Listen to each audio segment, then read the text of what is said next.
آج ایک ایسی شخصیت، ایک ایسی ہستی موجود ہے جنہیں انگریزی کی اصطلاح میں بہت بڑی شوبز پرسنالٹی میں کہوں تو ٹھیک ہو۔ مجھے سب سے پہلے فقرے کے بارے میں، فقرے کی ادائیگی میں، الفاظ میں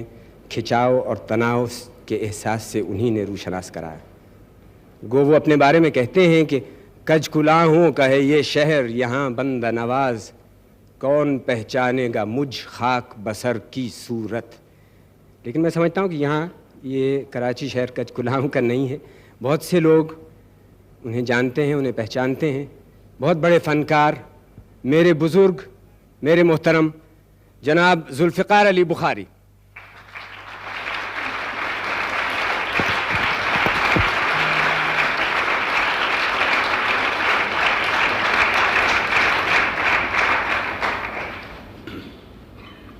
بخاری صاحب،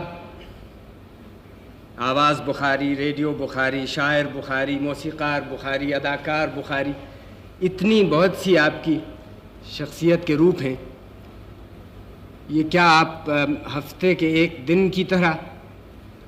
مختلف دن کی طرح ایک شخصیت دھار لیتے ہیں، یا ایسی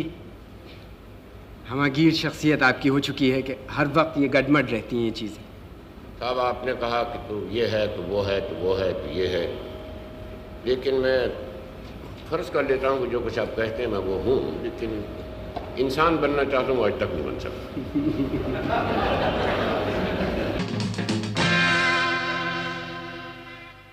بھائی صاحب، یہ اردو میں ہم یہ ہمیشہ کہتے ہیں کہ نہیں ہے ڈرامہ، لیکن اردو میں بھی تو نیم کلاسیکی قسم کا ڈرامہ بہت رہا، اور اس میں بھی سانس کی کو پنپنے کی ویسی ہی محنت شاید کی جاتی ہوگی جیسے ہندوستان میں کرتے ہیں، کیونکہ پھیپھڑوں سے سانس کی اب یعنی آپ یہاں دیکھ لیجیے ہمارے گویے جو ہیں ان کو سانس کی کتنی پریکٹس کرنی پڑتی ہے، اور سانس کی پریکٹس بہت ضروری چیز ہے، اور اسٹیج کے واسطے تو بے انتہا ضروری ہے۔ اور میں تو یہاں تک کہوں گا کہ میرا تعلق ریڈیو سے زیادہ رہا ہے، تو ریڈیو میں بھی سانس کی اہمیت کو آپ نظر انداز نہیں کر سکتے، کیونکہ پھر وہ مائکروفون پہ آپ کی سانس کی آواز آنا شروع ہو جاتی ہے۔ کافی مشہور کھیل ہے جو امتیاز صاحب کا، اب اس میں انارکلی مرحوم کا،